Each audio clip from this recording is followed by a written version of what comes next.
lot less participation than we had earlier, man. We had a whole lot of people around. I think all of them got in their boat and went fishing today. I don't blame them. Yep. Yeah, I got up this morning and said southwest at 4 mile an hour. And I'm like, good night. We need to be fishing, not talking about fishing. So very good time of year to talk about, or actually take your boat out and catch you some fish. Really, the better time is right now. People kind of want to wait till they start spawning. I don't think it's the case there. You should take advantage of some cool water fishing. But first of all, my name's Ronnie Capps. My partner Steve Coleman. Been my partner in crime for 30 plus years, y'all. We have fished crappie just nearly exclusively all over the countryside. And just to give you a little history, I didn't have a driver's license. Steve did when we first started fishing, so it's been a while. And I'm 52, and he's older than that now, so we've been chasing them a good while, and we have learned a whole lot down the road chasing these things. Over the years, we've traveled all over the country. I guess some of the northernmost tournaments that we've competed in has been in Michigan, up in the state of Michigan, we got a Michigan guy. Well, you know where Houghton Lake, Michigan's at? Houghton Lake. I don't know. You tell, I'm from the country, right? Yeah. I don't talk so well. What I remember about Houghton Lake was that that was pre-GPS days. Good afternoon, Bass Pro shoppers, and welcome to Crappie Madness. Please join us at the center of the store at this time for Crappie seminars with Ronnie Capps and Steve Coleman. The first 25 attendees will receive a free stainless steel tumbler and foldable line clippers. All attendees can enter our national sweepstakes for a 2019 Tracker Panfish 16. Also, join us in the general store for samples of fried catfish with Uncle Buck's fat mix. As always, thank you for shopping at Bass Pro Shops at the Pyramid, where we all live downstream. Yeah, well, so for certain, don't forget to register for that. Who knows? You never know. Can't go wrong by doing that. So out in Lake, I don't never forget in my life, we were out of sight of dry land for the first time in my life, I think, maybe. Well, going to Michigan was like going to another planet for us as kids. So we had to make that trip. We were running a points championship for the year, and we really needed to fish another tournament. So we made that trip. So I don't regret it. It was a very different place, but the black crappie is what we found, and we were way offshore. And we definitely needed GPS, but at that period of time, I think we had the little compass.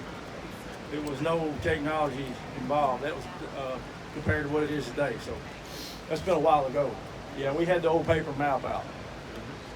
And so anyway, we found our way back just by wind direction and trusting the compass. So that's pretty neat to do. But so Michigan is as far north, I think, as we've made it, and then going south, we've been in Florida quite a few times.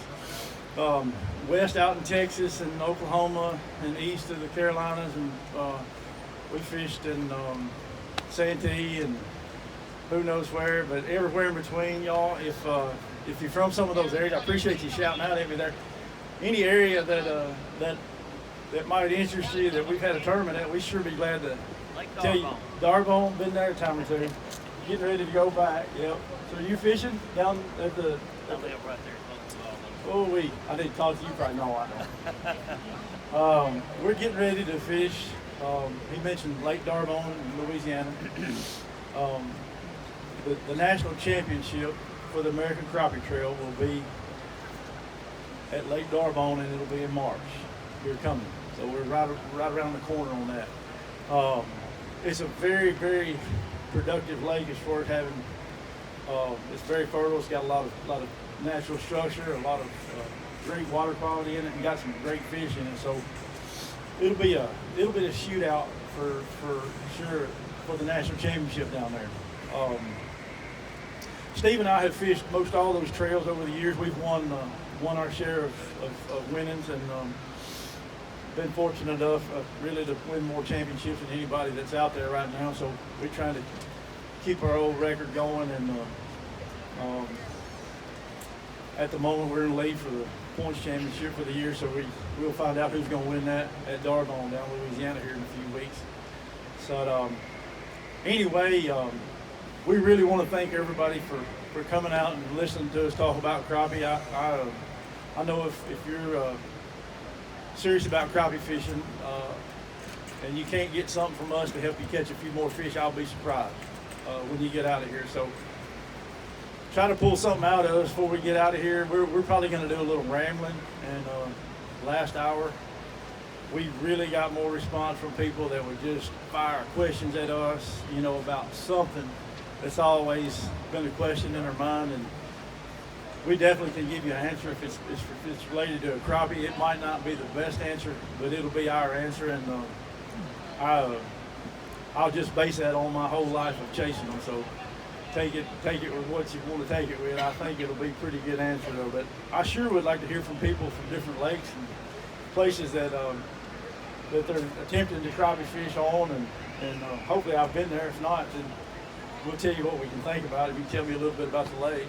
But so anytime during this whole shoot match, this whole hour, drop a question. All we love, we're as simple as it gets, and there's nothing formal about this. We had the option to do a PowerPoint presentation, and man, do they get bored sometimes. And so I'd just be curious, how many people here crappie fish seriously pretty well on a regular basis? Am I talking to mostly crappie fishermen that stay after them pretty well year round, or partially year round anyway? How about some of these girls? Yeah, maybe some. So y'all fish under dock. Where are y'all from actually? Anybody? Jonesboro. All right. Y'all got some crappie around there, right? Well, while I'm speaking to y'all, my wife Kelly, she goes about everywhere with us. She's right here. Don't leave her alone. If you got a question that really girls like to talk about, she can flat put an answer on you. She hangs with us all the time and really does help us out getting stuff for us together, food, whatever. And we stay on the water from can to can. Most of the time it's 100% of the legal fishing time. We're allowed to stay on the water. We're out there every second of it. I mean, we're coming off watching the clock, and that's really what it takes. Is our time out there, and it might be the last hour of the day that you learn something that we do the tournament sometimes. And anymore, the competition is pretty stiff, honestly. These boys that we're fishing against, they have the same technology we have, and really just about anybody could jump in and pretty well compete with all the technology that's on the market today. It's amazing what we're seeing. But anybody has any questions about electronics, I'll be glad to tell you what I know and what I use, and go through anything I know there in that regard. But so I'd be curious to know where are you from? What lake you fish mostly? Heber Springs. Heber. Uh-oh. I knew that was coming. So did you like it? Oh, you not? Oh, you just okay. I don't know where we're headed, but that's almost unimaginable that we're seeing what we're seeing. I thought we was doing very good when we got sighted with it, and I still think that it is the best thing I ever seen. But this thing, this live scope, you got one? No, About to purchase one? I'd love one. Well, I honestly don't have one either. I don't. I've seen some footage that's unbelievable. I honestly think I'd be watching the screen more than I'd be watching what's going on with my pole tip sometimes, which might hurt me. I'm not sure. So, man, y'all are past me with that. Really, I've thought about it and looked at it, but we have not put one on the boat yet. So, just while we're talking about electronics, I'd just be curious how most of y'all are rigged up. How many people here are running a 360 transducer? Got one, two. You get if you been in the boat with 360 working for you, yeah. Well, I'll tell you this. we really wouldn't feel very effective at competing without one. I can't tell you how much time that a 360 transducer will save you. Couple it with any of the Humminbird units that'll carry it. The Helixes and the Solixes both will carry it. We still use the old 1159. I've mentioned that last hour, and it does the best job for me. The bigger the screen, the better you can see it typically.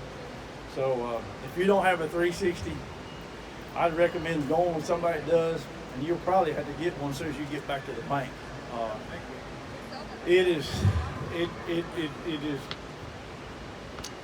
It's about like you walking through a dark room and not having a flashlight versus having a flashlight.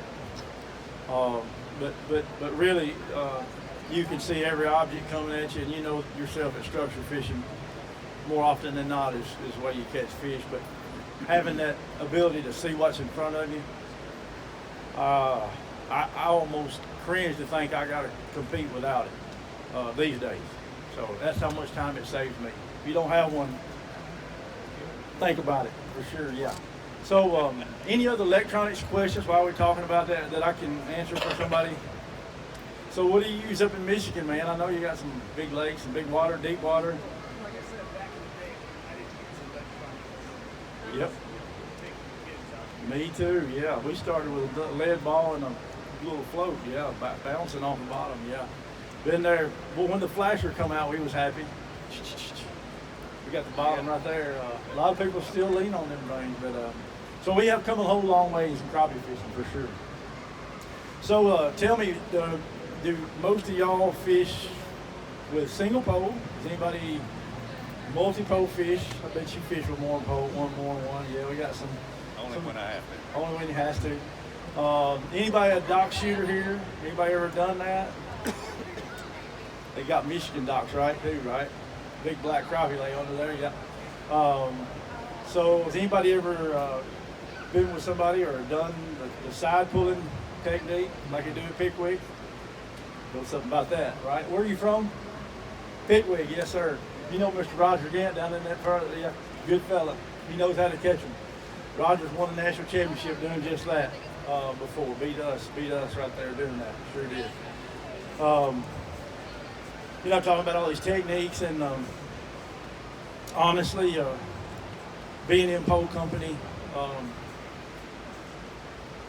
they started way back. I mean, we were using cane poles, and then when we seen their 10-foot telescopic B&M pole come out, that's been when we were tiny kids.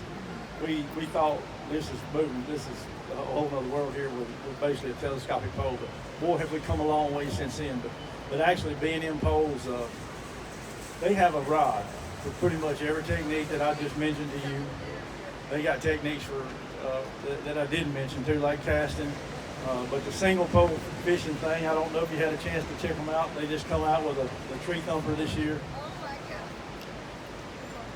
They're trying to cater to people to make them more efficient, people that like to fish with one pole, and put some equipment in their hand that is bar none top of the line. And I check that pole out.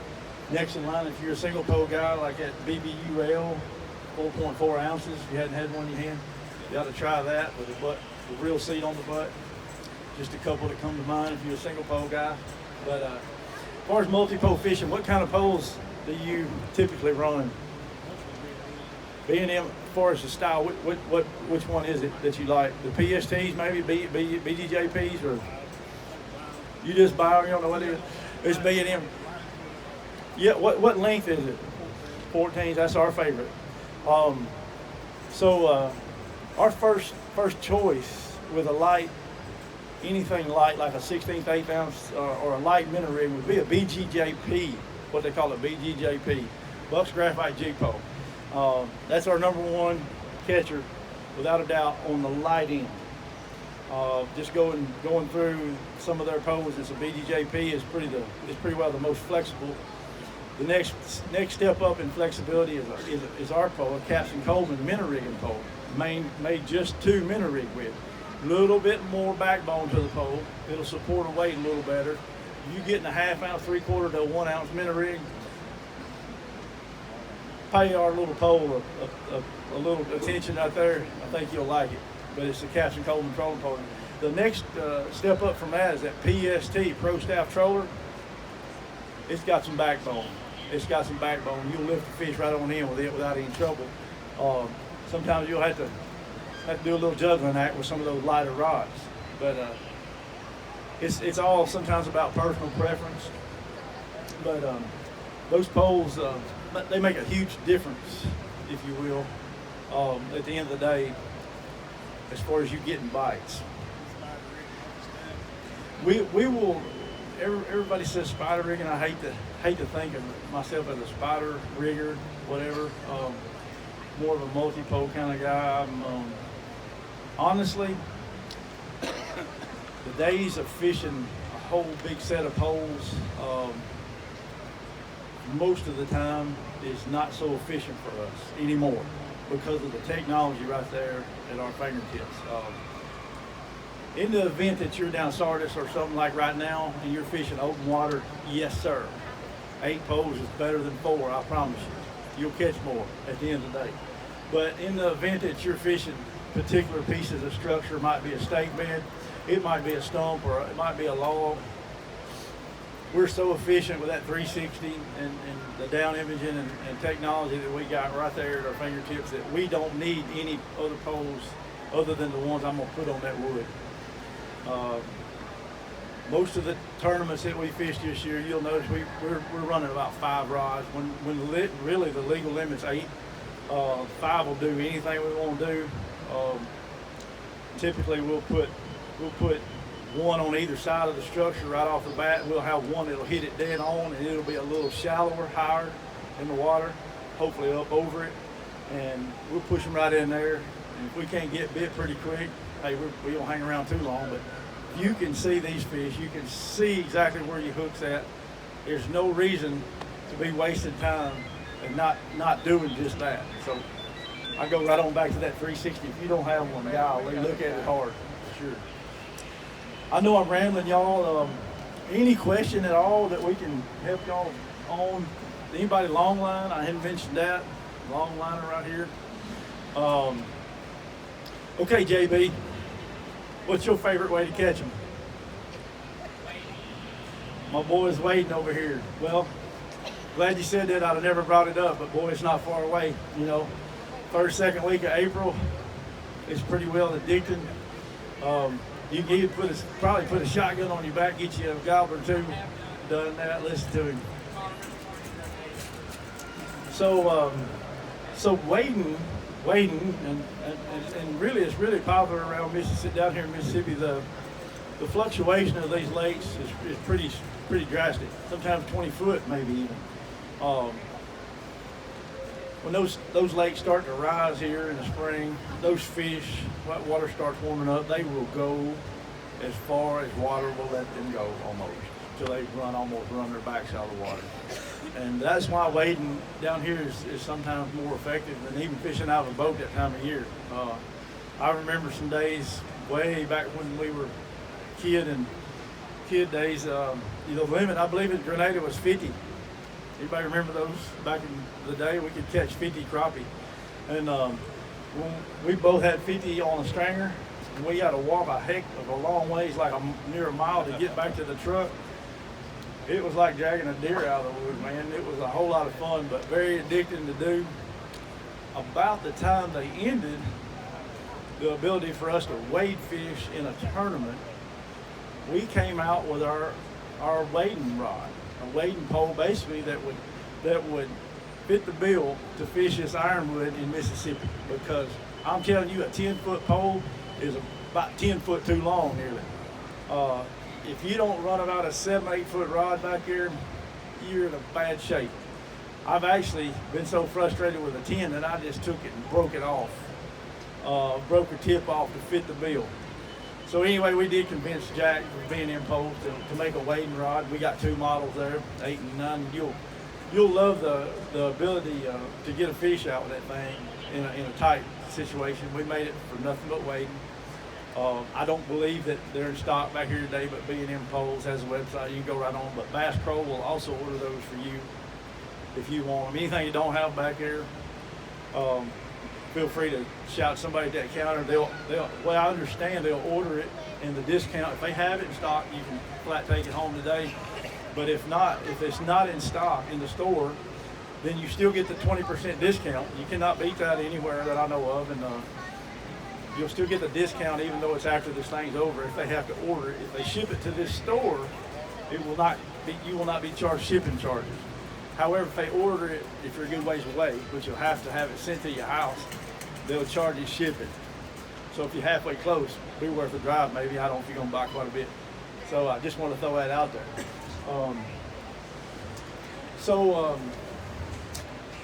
Minnow rigging. You minnow rig a lot? A whole lot? You can tell if they're gonna bite or not bite. I think that thing will drive me nuts watching them, because I'm real stubborn to not leave one when he won't. You know, I just can't stand it. But anyway, I don't know where we're going. I guess the next thing will be an actual picture of what we're getting ready to catch. I have no idea. I wish they'd tell me how much he weighs. If we ever get to that point, I won't ever stop riding around the lake. Yeah. Who knows what's coming down the road. But anyway, so yeah, minnow rigging. B&M also makes minnow rigs, and we convinced Mr. Jack to do that. They're on the market. They've almost sold out of minnow rigs in the back. I know that there's some halves, 3/4, and 1s left. I think all the 3/8 and 1/4 are gone, but the gentleman told me that the truck come in this morning. It'll be unloaded by in the morning, so they'll have them on the shelf probably in the morning, hopefully. And it's a very, very effective way to catch crappie. I don't care where you go, what time of year it is. I minnow rigged in Michigan. Not too many people knew about minnow rigging in Michigan, and I was dealing with some very odd vegetation. I'm talking deep-rooted vegetation. But I was minnow rigging the edge of that weed line way out. And that's how we caught our fish down there. A lot of people were casting, flip floating, all kinds of stuff. But we caught fish minnow rigging in Michigan. So that would be our one pick for a technique we'd have to stay with and compete anywhere in the country is minnow rigging. I can adjust a minnow rig to fit any depth of water, whether it's 1 or 2 foot or even 60 foot. We could adjust ourselves to be able to use that double minnow rig. Some of the extremes we've won with on the minnow rig is a 2-ounce setup fishing about 7 foot of water down in Grenada one year. We won a championship not too long ago, and we was pushing a 2-ounce sinker. We was going about a mile 3, 4, 5 right in there. We were rolling to get the bite and make them stick. We had to roll. And so that was the rig, and it looked very, very odd, to say the least. It looked like a golf ball, a 2-ounce egg sinker, and a really short minnow rig, and it won us the championship. And to this day, I still look at that thing and think, I don't know how we ever caught a fish, but it really, really was, it fit the bill that day for us catching down Grenada, just because of the speed we was going. You had to have the weight to keep it down. So. Okay, so John Blake, where's your favorite place, man? What's your favorite lake down here? We got a local guy right here, knows all about catching crappie. Glad he made it over. Friend of mine, duck hunted with him this year, and just an all-out sportsman. Does a lot of dog training. I don't know if y'all guys are dog fans, but he loves animals too, and he's taught me a little bit, and I hadn't even been fishing with him yet. But so he likes to fish down here, and he does a lot of wading. Pay attention to this guy. He might help you out too, more than I could. Yeah. So I appreciate you coming. But where's your favorite lake, JB? This time of year, again, first week of March. Yeah. First week of March. See, that's early. That's early. Yeah, it's early. You know, a lot of these fish in these reservoirs down here, they get caught up in some of these depressions and little lakes, whatever, so to speak, back in the backwater, and they really don't ever leave and hit the main lake. They're just caught up during the whole winter months in those places, and you might have to walk actually to some of these ponded up areas, but there's plenty of fish to be caught if you want to do that, and wading really is pretty deep. How do you hold your boat still in the wind? Man, you got to put a big cane pole down to hold on to it. Oh gosh, he's trying to make fun of me now. So. Yep, got the chains over there now. Got some chains. Oh, okay. Yeah. Yeah. So, so if John will teach me how to do a little wade fishing, some of the stuff I don't know, I might teach him how to multi-mode fish too. I don't know. So, anyway, any questions, y'all? I'd love to hear from Pickwick down there. So, is it still good? Are you catching a lot of nice fish down there still? It's been a while since I've been there. Yeah. Bear Creek, Yellow Creek. Yeah. So do you like the side pull? Do you do most of that?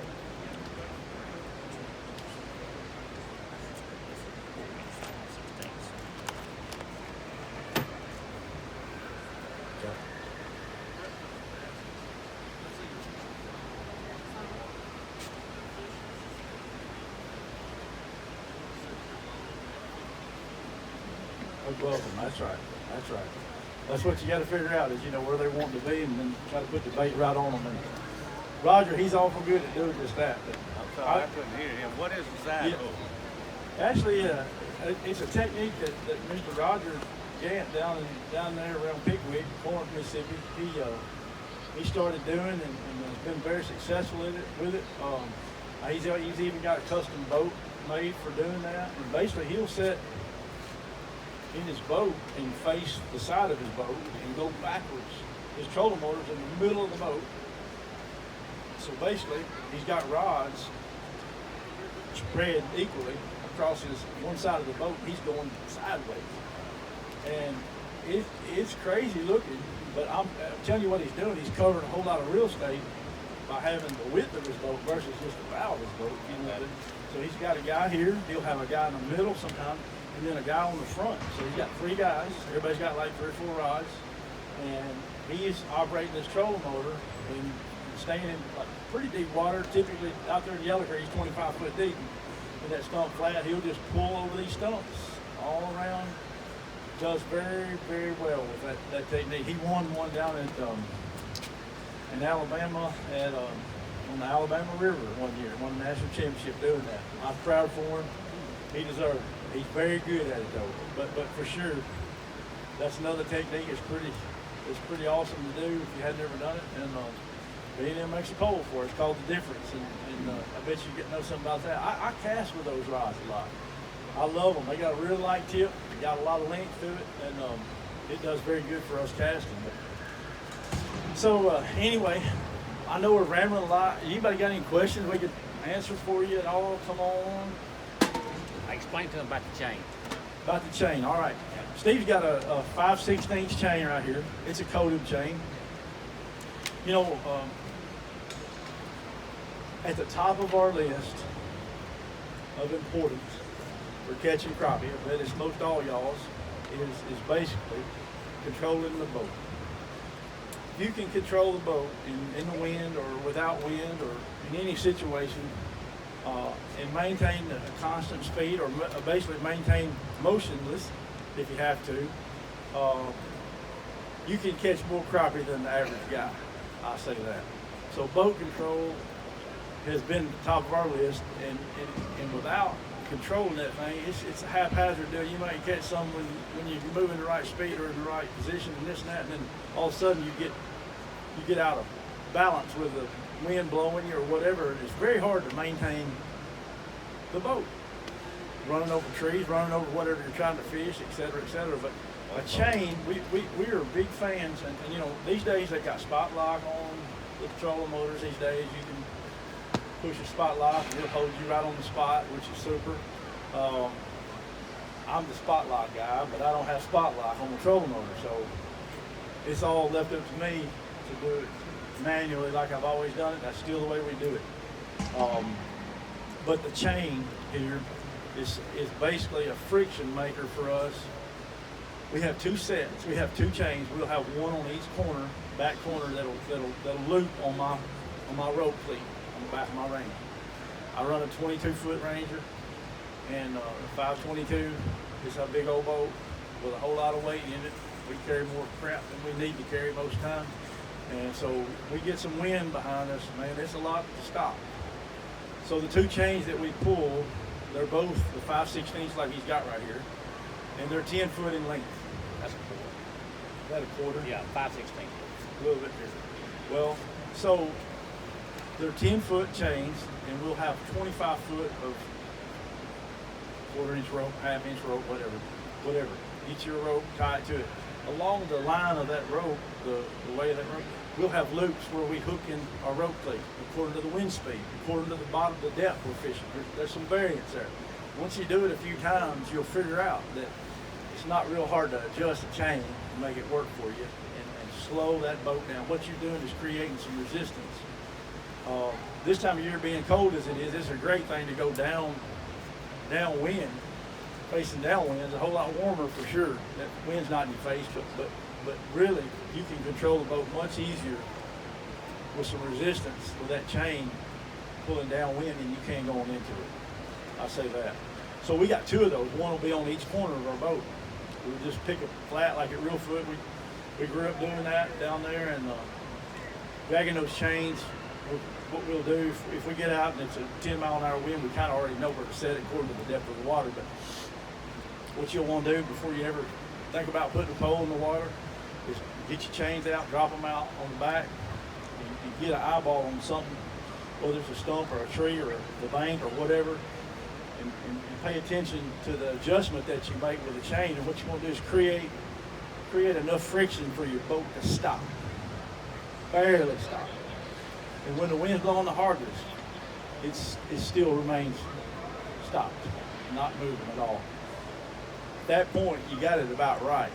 Just don't put too much out where it's hard to pull. So at that point, get your poles out, get set up, get on that trolling motor, and about 10% or less should pull you. It should make you move forward. And as you move forward, you're in complete control of the speed with your trolling motor. So basically, you're pulling that chain through the mud or whatever. So the bottom, it'll change a little bit sometimes if it's hard or soft. But you pull that chain and just inch your way right on across the stump flat or wherever you're trying to fish. And man, does it help us. I just want to throw it out there. If you don't have that, man, you might want to try it. The next option is like power poles, and they got everything. The spot lock also helps. I know boys that run spot lock on the back of their boat and the front of their boat. They use it on the back so they can face downwind and let that kind of hold them. There's all kind of options, but I'm telling you, it's hard to beat a few dollars and a couple chains. Very hard to beat. So anyway, you might want to think about that if you don't have them. How many baits do I use? You know, there's no doubt I don't ever use more than two. It's only legal for us to use two in the tournament, but two is all I'll use on a double minnow rig, period. When I'm fishing with artificial or jig or whatever, I'll just use one.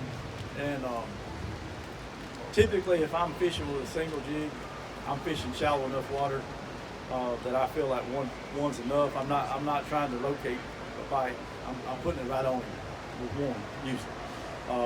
If you put more than one jig on, you're setting yourself up for a bad deal as far as getting it unhung. A minnow rig's a little bit different because of the quality of that hook. It'll bend out for you, and you can get a minnow rig off if you take your time. Don't pull it. You know the difference between a structure and a bite. Don't be jerking it. Take your time. Let that sinker do the work. Drop it back down, knock it off. It'll come off most every time, unless you hung up in some line or something terrible. You get that thing unhung. The heavier the weight on the minnow rig, the easier it is to get unhung. Yeah, you start getting a quarter, 3/8, sometimes it'll be a little tricky. 3/8 will work fine. Half is good. You're gonna knock a half off most every time. But boy, that quarter, it'll cause you a little trouble sometimes. You might have to pull it a little bit, but it will bend those hooks out. Those rigs are designed that we have for the hook to bend out versus break according to the line size. So, if you hadn't tried them, give them a try, and I think you'll enjoy them, really. That's always a question. I'll vary that from some of the lightest. Always you want to go light as you can, but you can't stand to be breaking off. You cannot do that, especially when it's cold. You can't be retimed when it's cold, so if I was at Reelfoot Lake, my favorite on a calm day and where I could control it in a heavy bunch of stumps, I like a 1/4 ounce minnow rig with about a 10-pound line. And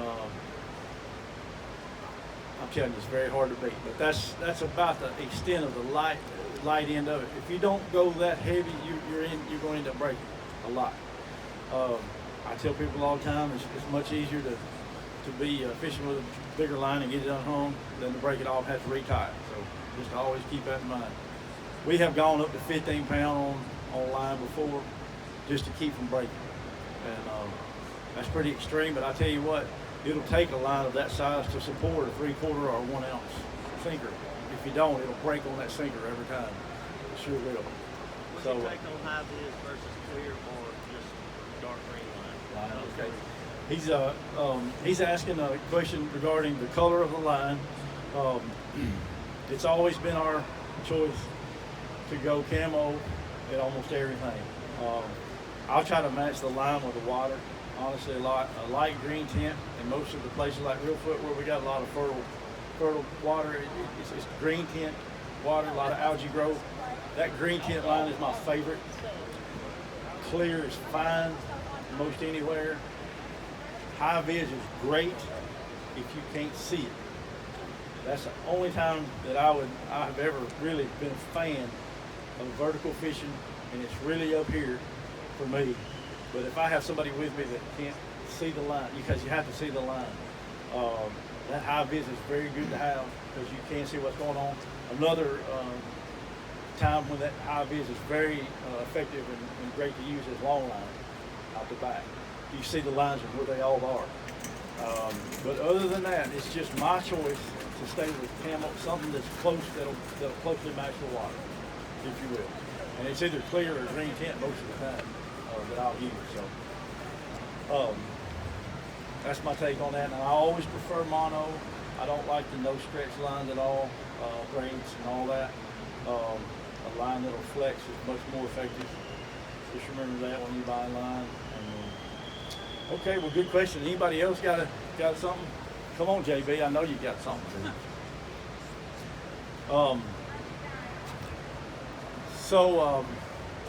Michigan. That's the furthest from home, huh? That's it. Pickwick, Michigan. You got to win. You should win a prize or something, right? So are you here for a few days or what? Are you fishing or you just visiting or? I'm retired from the military now, so I moved around a lot. So when I was talking about Michigan, that's, Way back when? 20 years. Okay, I got you. My family's still up there. So But right now, currently in Mississippi. Just moved down there from Connecticut. Wow. Okay. So have you fished here yet? I used to be stationed in Mobile and Mobile. Mobile. Not Mobile. That's right. Because they say things different up there. That's right. And Nolens. I was in New Orleans. Yep. Got it. But I didn't get to fish as much as I wanted to. That's right. Well, man, if you get a chance, some of these Mississippi lakes are pretty awesome. Compared to any other lake in the country, I guess the big three right here in Mississippi, they're at the top of the list for producing size and also numbers, even as artists and Eden, some of the lakes here, unbelievable. And, they manage them very well. The 12-inch, actually a fish here in Mississippi has to be over 12 inches to keep, which is a really nice fish anywhere you go, but they are producers. So yeah, don't miss a chance to go with somebody maybe, or even a guide or whatever down here. It's worth doing, no doubt.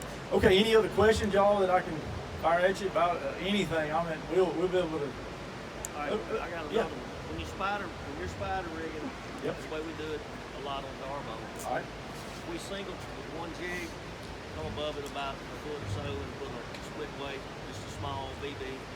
Put an egg weight and change the egg weight for different. Change it out. Change it out, whatever you want to do. Okay. Typically, I guess, depends on how light bound the fish are, how aggressive they are. I usually use 1/16 there. Yep. Jig. Very hard to beat. Yeah. Okay. Why would you go up to a 1/8 or something like that when you got a heavyweight. Oh, to I keep never that ball. would. I'd be wanting to go to the 32nd. Exactly. That's what I do. I go down, not Definitely. up. I almost never do that. Too heavy. I almost never do that. It's just too much there, if you will. It's just too much there. That's what we always say. I agree with you. It's just too much there. If I'm gonna fish with a jig, it's gonna be without anything. No split shot, no egg, no. It's a jig, period. That's just the way we do it. I'm gonna have one jig, one line, one pole, and I'm gonna put it where the fish are, right in front of it. I don't need to. Now, minnow rigging, whole different program. I will fish too. That's just the way we do it, and it's been pretty good for us down through the years. But doggone, you are on a wonderful, wonderful lake. It's got so much structure in it that they got so much protection. You're gonna have a fishery there forever, man. Even a whole lot of pressure is not gonna hurt that thing, I don't believe. It's got the fish, no doubt about it. We had a ball.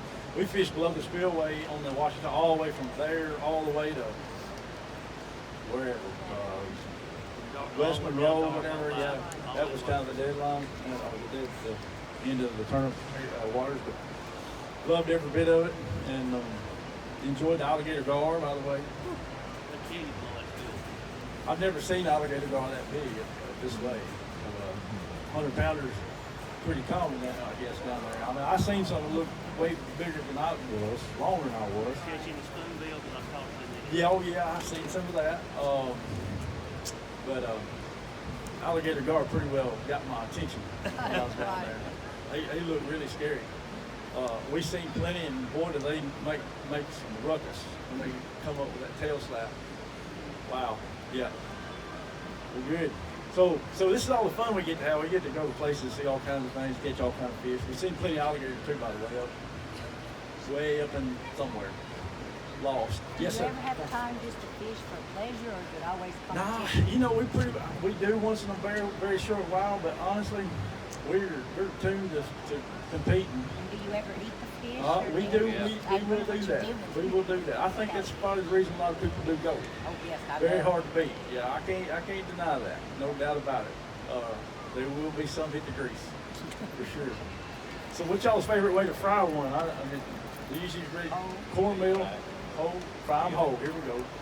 I know something about that. Well, that's how I grew up too. Fry them whole. These days it's I filet. don't like it. She don't like it that way anymore.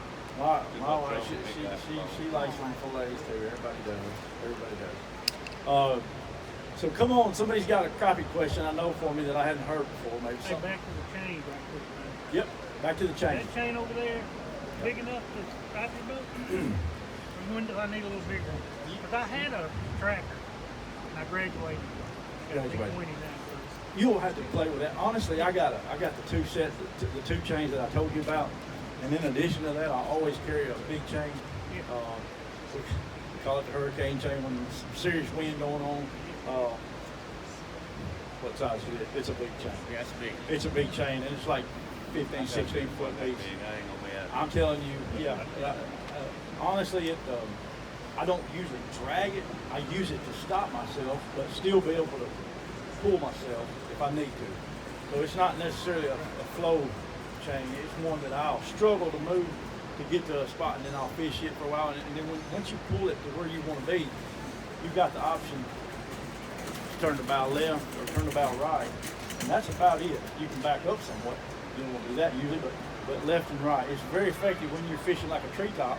You got a wind hitting right on you, right into the bank on you.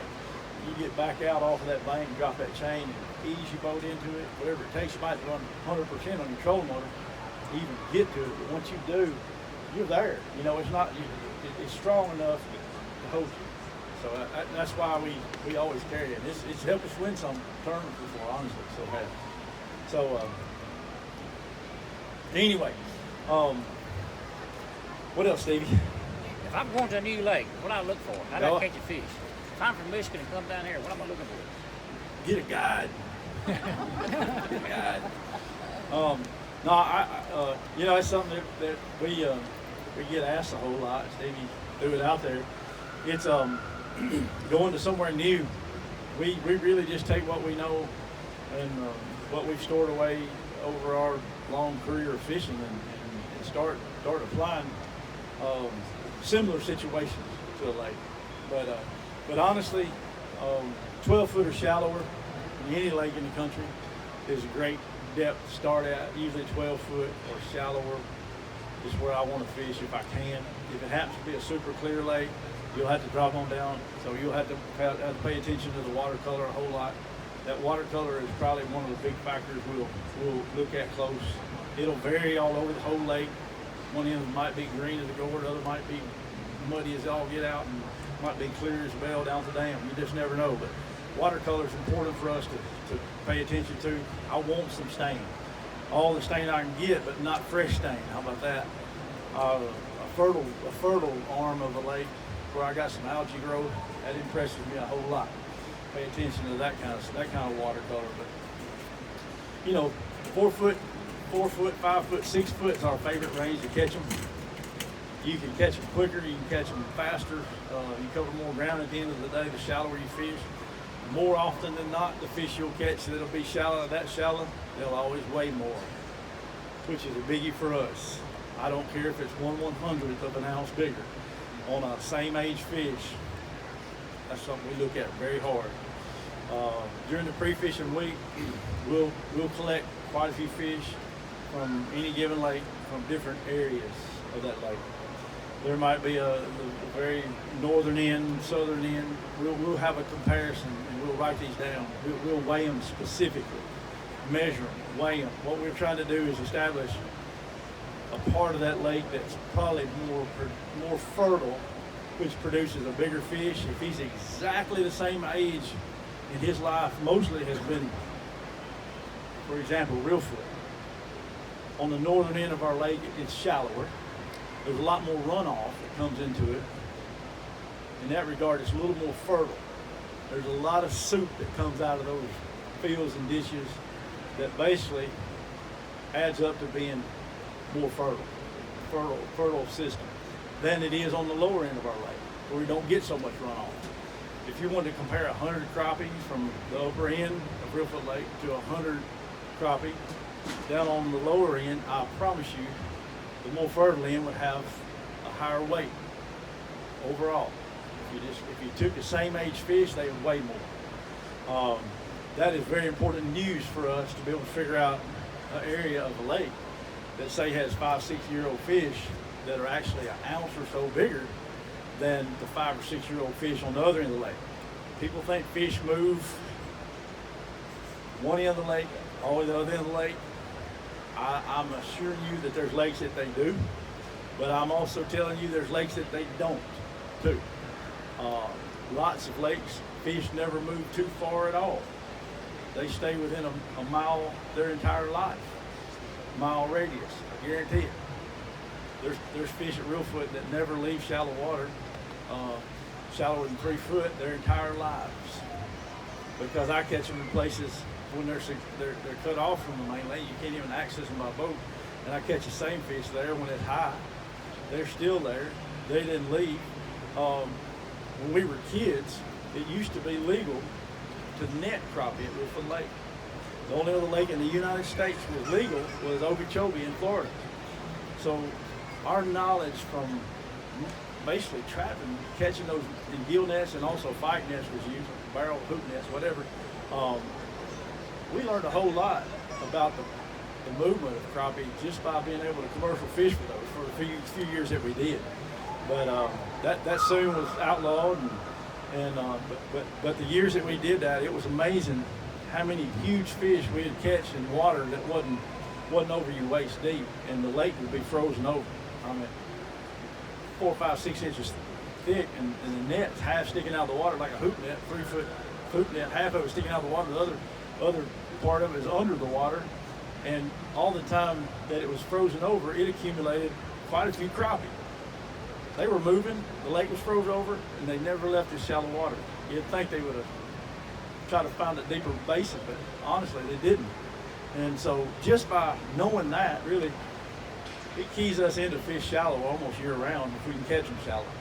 And I think lakes are different. I think they do move to deep water in a lot of lakes. but some that don't fluctuate in level like Grenada and some of the Mississippi lakes, I think they pretty well, they stay the same. They do. They stay in an area, they don't move so much.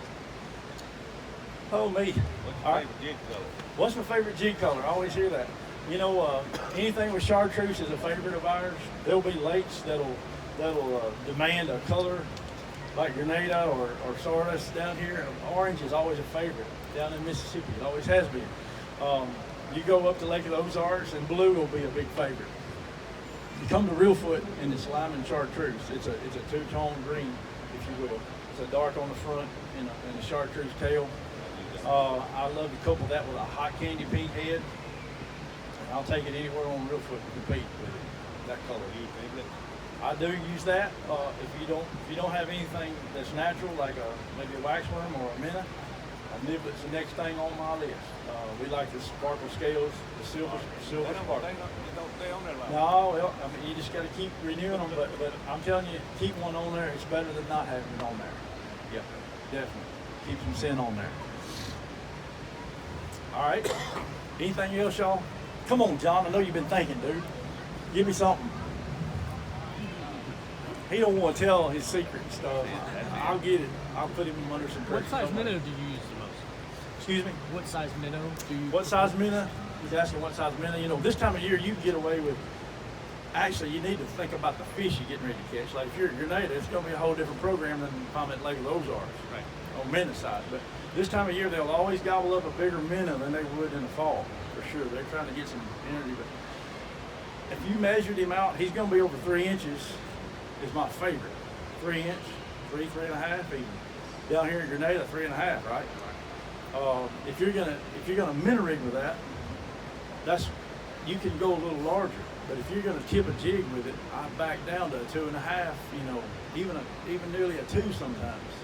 And just try to match the hook with the bait. Consider that if you got a giant minnow on that hook, there's a little less chance of a good hook set too. But really you'll get more movement out of a small minnow in warm water temperature than you will a big one. Always remember that. Cold water you can get by with them big fatties and they like them. Right now I bet a big old, pretty good sized minnow does you better, right? Right now? Probably so. I know at Grenada, you know, you buy a minnow at Grenada, it's a whole different story than when you buy a minnow at Reelfoot Lake. Our minnows just, they grade them different. It's all according to fish size, really, and aggressiveness sometimes. Sure is. Okay, I got a question now, finally. You ever use goldfish as bait? Yeah, do I ever use goldfish? Yeah. You know, it's been a good while. No, it hadn't been too long. We took them to Darbone down there, I think, gave it a shot there. I remember winning some tournaments at Kentucky Lake, and that's what we used was goldfish. They are a confidence builder when you fish with them, and they prefer them. And for whatever reason, when the water temperature is cool, I'm talking now, on into early April, for whatever reason on the planet, the clearer the water, the more they will prefer that orange color. And at home, we use a little, what they call pink toughies, pink minnows. They're rosy reds. There's all kind of names for them, but they're basically an orange minnow. They have a whole different action to them than does a shiner. But I'm telling you, there is definitely a preference for that at my lake at home at Reelfoot. I've seen it be a factor for us when we went to a lake in Missouri called the Wapapella Lake. I mean, you ever heard of Wapapella over in Missouri? You better take some pink minnows over there. They definitely pick those out, and you know, I bet if you went over right now, you could see a big difference if you minnow rigged across there with and compared them. At my lake, I'm telling you, it was so obvious how they were preferring it. We ran out of those things one day. We had a combination of pink toughies and shiners. It was so bad how they were picking those pink ones out that I even picked one up out of the water that was completely, had his head almost gone, and put him on the hook and still got bit with a dead minnow, pink, before he bought a live shiner. And that's huge when that happens. So I have seen that. I've seen that happen. And So don't deny trying those. It's a little trouble to hook them, man. You can't hardly hook them on the hook. They're real slimy to hold to, but I'm telling you, sometimes they'll pay dividends. You give them a shot. Yes, sir. A little bit louder. I'm pretty keen. I can't hear. Yes, sir. How do I hook my minnows? He says. Okay, y'all. I always get that question too, and without question, we'll always try to hook them right through the end of the lips, as far out as you can hook them. The further out that you can make that hook be, the more action you'll get out of your bait. It's a happy medium there, I'd say that. But the further back on that snout that you get, the less action, and it makes a huge difference sometimes. I can't see as good as I'd like to sometimes, and I'll foul hook one. If I do foul hook him and maybe get too far back, I'll rip him right off and give me another. Don't ever go short on bait, because I'm telling you, some of the tiniest of things makes the most huge difference. So yeah, always hook them right through the lips. When I grew up, we were taught to hook them through the eyes. I'm sure that people do that still. I promise you, I compete with guys that still do that on the trail. They catch fish. I just know without a doubt that the minute turned this way, he's trying to right himself is what he's trying to. So he does create a little more action if we do it. Might be something to it, but one that's hooked dead through the lips from bottom to top, he's flowing right with my hook. He's in line with my hook. Everything's in line, and he's flowing the way I'm going. And but honestly, I don't deny people doing that through the eyes, because what it's doing is trying. The minnow just wants to be. So he might be creating some vibration there to get you a bite. You never know. Okay. Yes, sir. What's your take on hair jig versus plastic?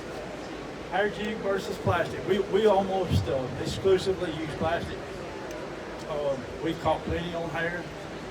If I was going to use anything in the feather department, it would be a marabou, and I would use it.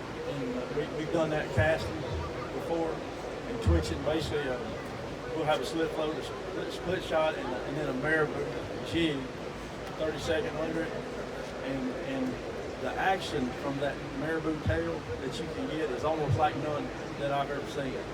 Long marabou with a twitch, that old tail, it creates a rocking effect. If you got a split shot about 3 inches above your jig, it'll create a rocking effect that will get you some bites. So we've been successful messing with that at times too. But other than that, we use tubes a lot, and I use solid plastics too. But the tube is one of our favorite. We'll stay with the tube a whole lot. Bobby Garland's got a lot of, the live baby shed. Lake Fork's got them as well. There's a lot of good stuff out there that catch fish, and get confidence in whatever you're using, just stay with it, I'd say. But hollow tubes at the top of our list, it sure is. Yep. Jig head, color jig head versus just Yeah, plain. we used to be big fans of lead. Hot candy pink would be my pick above all of them. No doubt. We'll have them made 1,000 at a time, and hot candy pink is priority. It sure is. I'll couple that with almost any color. It makes it pop very well, I'll tell you that. There's a few variations of the pink. I don't like a real light color pink. It needs to be a real deep color. You'll see some of those in the future. Pro-built jigs is making those for us that we've always had made custom. You'll see some of those on the shelf in the weeks and months to come. Pro-built jigs, check them out. I might even have some in the back pocket. Do you have any pro-builts? Just happen to have some. Did you see that hot candy pink right there? That hot candy pink is my favorite most of the time. It's that pink. It's a big deal. You can pass them around or whatever. So, okay. Any other questions, y'all, that I can help you out with? I'm sure you use a loop knot when you're jig fishing. What you find the easiest to put this one Yeah, the quickest for me is a clinch knot. To include, overhand clinch knot. Yep. We're bad to tie that on a regular basis, quicker for us. And I think having my hook set in a stationary position, I can roll it where it'll hang right. Versus the loop knot supposed to.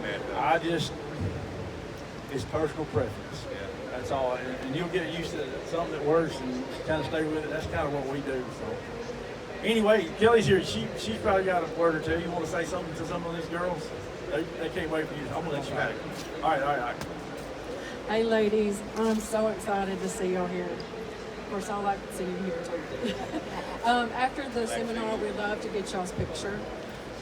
We are promoting that women do have a place in the fishing world. So if you do have any questions, I'd love to stick around and talk to y'all. So let's get a picture with y'all. Steve, you gonna shout something? Man, I tell you what, I think you about covered it all.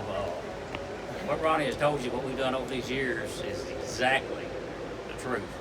You know, we don't talk about anything that don't work, but I will say something about just being in the Pope Company. They have been behind us, like Ronnie says, for many, many, many years.